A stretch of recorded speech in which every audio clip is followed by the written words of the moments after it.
Nung weekend ko pa ito kinikrave. Totoo ba? Oo. Okay, sakto na. Pero, merong pinaka nagkikrave. No. Ayan na, sumisilip na siya. Mukhang matagal hindi nakakain ng lugaw eh. She is so back. Huwag na natin bitinin si Mami Chiki para makain na. Batiin na natin viewers. Good morning, mga kapatid! Ayan po, May 27, napiyak ang Algao sa wikang Isneg.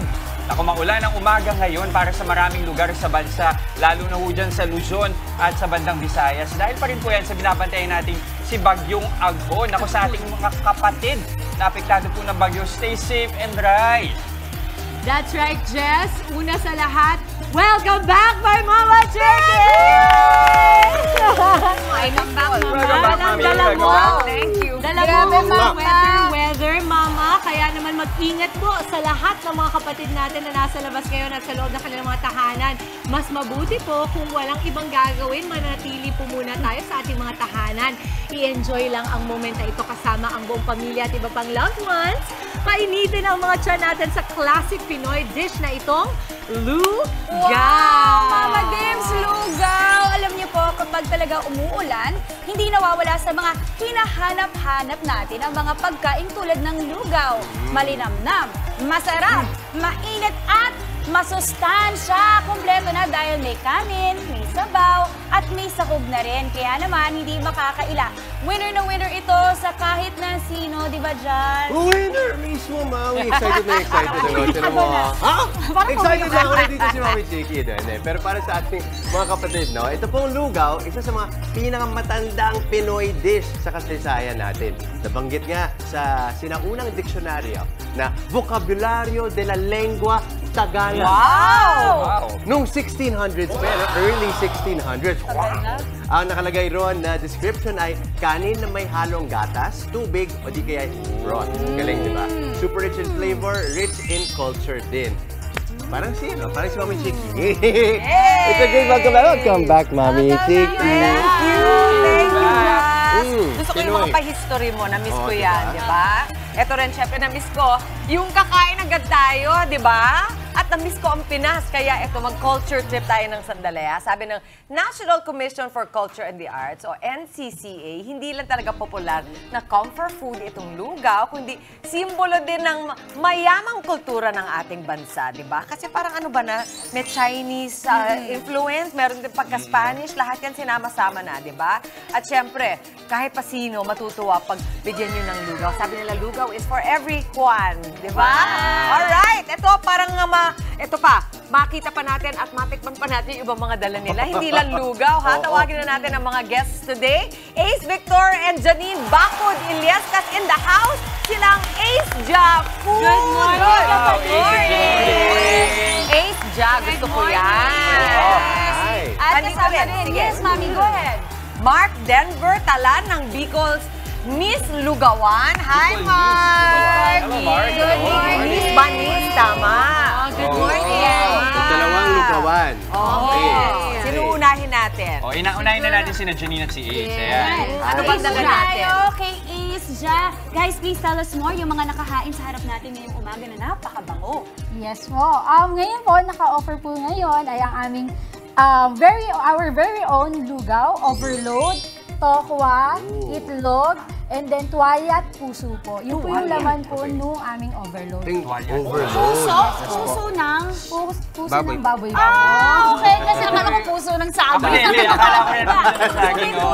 Kakaiba siya, Mama. Yung overload kasi, usually, yan yung pinaka parang star ng menu nyo. Yan yung lahat nandiyan dyan, di ba? Ilang ingredients yun, lahat-lahat? Anim po. Anim! Okay, tell us more about the story. Kasi di ba, pag lugawan ang pinag-uusapan natin, isa ito sa pinaka-simple, pero critical ang mga Pinoy pagdating sa lasa nito. Totoo po. Kasi wala akong kilala na taong hindi nagsabi na parang yung lugaw ko, the best dun sa ganito kasi ganito. Sa inyo, bakit the best ang lugaw ninyo para sa inyo? Ibibigay na lang din po namin kung ano yung sinasabi sa amin ng mga customers namin. Yung lugaw daw po namin, palagi nilang binabalikan kasi sulit na sulit. Talagang hindi lang yung puro tubig yung malalasahan nila, kundi nandun mismo yung malagkit na kanin Yes. na ginagamit namin. At yung ninamnam niya, talagang galing sa broth nung meat para maging mas malasa pa mismo. Saan kayo base? Sa Quezon City. Quezon Tandang City, Sol. para sa mga taga rito. Kasi, syempre, hindi naman lahat nakakapunta ng Quezon City. Yes. At may the bested na sa Kabikulan, di ba? Ito naman si Mark. Bicol meat. Hi po, good morning. Oo. Ano naman ang the best tungkol sa lugaw mo? Sa amin po, ang lugaw po namin is matagal po namin pinakuluan ng baka. Aha. Ang baka. And kino-consider po namin ng mga kaibigan namin na Muslim. Pwede po sila mamili kung merong chicken lang or yung plain lugaw lang. Halal ba tawag doon or hindi? Ay, hindi naman Sa po. preference lang. ng meat. Preference po. Kasi marami po kaming kaibigan na mga nasa Visayas, Muslim, mga kaibigan po namin sa Saudi na gusto po nila na plain lugaw lang. Kasi may parang pabagnet ka rin eh. Meron din po kami ng pork, so if gusto po nila maglagay ng pork, ilalagay po. Pinag-uusapan nyo, parang pwede mo Ayan, pwede po. Ayan, Pwede po natin Base ilagay ba po. kayo sa Bicol? Ang aming pong product is, initially po talaga is sa Morong Rizal. Pero po ang Bicol Mist po, ibig sabihin, Bicol ito, Bicol Lugaw. May ano ba kaiba sa Bicol Lugaw? Mas marami po kami nilalagay na spices dun sa aming broth. Yes. Tapos doon po namin pinapakulan yung malagkit. So kailangan medyo maanghang pa rin. Medyo May mapaminta. Naku, gusto ni Mami Chiki yan. O, eto na. Mag-try na tayo ng mga maraming lugaw sa harap natin ngayon. Ready? Get Sige. set. Oo, dyan kayo sa Quezon City, dito kami sa Rizal. Ayan. Pero lahat So Mark, ganito talaga yung setup? DIY din? Pwede nyo pong i-DIY. So, ang plain lugaw po namin nagsa-start po sa 35 pesos.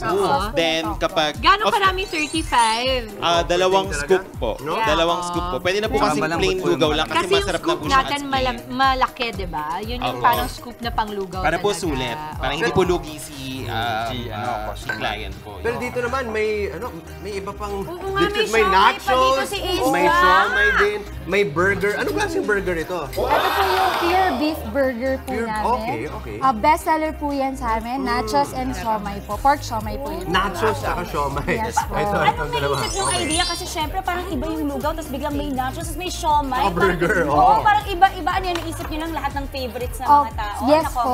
Oo po, tama po. Kasi gusto po namin i-offer yung mga favorites ng Pinoy po. Yung lahat po, magiging stopover po kami ng lahat ng klaseng food na nakikrave nila. Kumbaga, hindi nyo nililimit sa, kunyari, lugaw lang. Yes po. Para lahat nakakakain. Opo, madami pa po kami Para marami menu po silang pagpipilian. Nice, Okay. nice. So, Okay, ang sarap ng lugaw. I'm sure marami nang gustong magtanong sa namin kayo pwedeng mapuntahan, tawagan kung nagkikrave kami, lalo ngayon, tag-ulan na. I know. So I think ako kasi I'm part Bicolana, my lola is from Tinago, Ligao, Albay. So shoutout po sa lahat ng mga kapatid Yan. natin ng mga Bicolano at Bicolana. Hanson sa Kamalig. Hello. O sige, pintahan po natin mga kapatid. Saan nila kayo mahanap? Ang aming main branch po sa Morong Rizal. Pero dinala po namin siya sa Manila, dito po sa San Andres Bukid, Manila. Meron din San po kami- Andres Bukid. San Andres Bukid po. Pwede nyo po kami mahanap sa FB, San Andres Bukid, Bicol Nis Lugawan. Or meron po kami sa Grab, pinasasyon namin, St. Andrews. St. Andrews, Bicol Nis Lugawan. So from San Andres to St. Andrews. Love it. Porridge from St. Porridge Andrews. lang Yeah. talaga sa lugaw. How about you, ma'am? Please invite everyone for Ace Ja. Hi! Visit us sa Pinkian 1 Central, Barangay Pasong Tamo, Quezon City. And you can message us to our Facebook account, Ace Ja Food, and Instagram account, Ace Ja Food. Para maka-avail po kayo ng lahat ng masasarap namin na product. Nice, nice. Thank Basta you. kami dito, everybody happy. Mula kay Ace Ja at saka kay Mark. Maraming salamat sa inyo. Ace Ja at Bicol Miss Lugawan. Pinasaya niyo kami ngayong umaga. Thank you. Thank you po. At napili ko ang gandang pa-welcome kay Mami Chiki nito. Isang napaka-Pinoy na breakfast sa umaga. Naku, lalo na sa mga, ito nga, apektado ng bagyo, di ba? Ingat na kayo ha. At saka stay safe, stay indoors. Magluto kayo ng lugaw this morning. Kung hindi kayo na-inspire dito, di ba? Ang sarap. Manatili rin pong updated sa lahat ng mga nangyayari. Kaya wag na wag pong dumitaw sa panonood sa amin dito sa Good Morning Kapatid. Ako po si Dimples Romana. Sulitin na natin ang cuddle weather para ipadama ang love sa pamilya. More inspiration and motivation pa. Ako naman po, si Maui David. Umulan man o umaraw, itutuloy pa rin natin ang good vibes, diba? At kasama, of course, ang inyong paborito morning kasalo. Ako po, si Justin Quirino. Sa mga kababangon pa lang, tara na salubungin ang araw ng may ngiti at pag-asa at kapiling ang inyong mga lugaw. Ako po si Jess de Los Santos. At para sulit na sulit po, ang ganda ng ating morning. Oh, huwag nang bumitiw sa panonood ng Good Morning Kapatid. Malay nyo, kayo po ang manalo sa aming very special Yan. Kagumoka Ako Contest by Sulit TV. Simpleng-simple lamang po mga mechanics kapatid. Tutok lamang po dito sa amin sa Good Morning Kapatid. Abangan po ang ipa-flash naming question of the day. Ang inyo pong sagot, ipadala sa aming Facebook page with your selfie habang nanonood po ng aming programa. At malay nyo, kung meron din kayong lugaw, isama nyo na yan. Mas pangmalakasang sagot, mas wagi ang 20 sagot na mapipili namin. Babasahin po sa pagtatapos ng show at winner ng tig-isang Sulit TV powered by TV5. Para sa sulit na panonood mga kapatid, kaya kagumoka. Go, selfie at sagot na. Ipadala na yan! Tuloy-tuloy lang ang pagtutok mga kapatid. Magbabalik ang inyong paboritong kasalo sa umaga. Good morning, kapatid!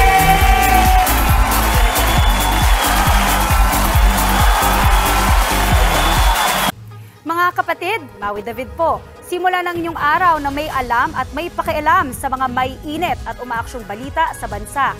Para maging una sa balitaan, mag-subscribe at mag-follow sa social media pages ng News 5.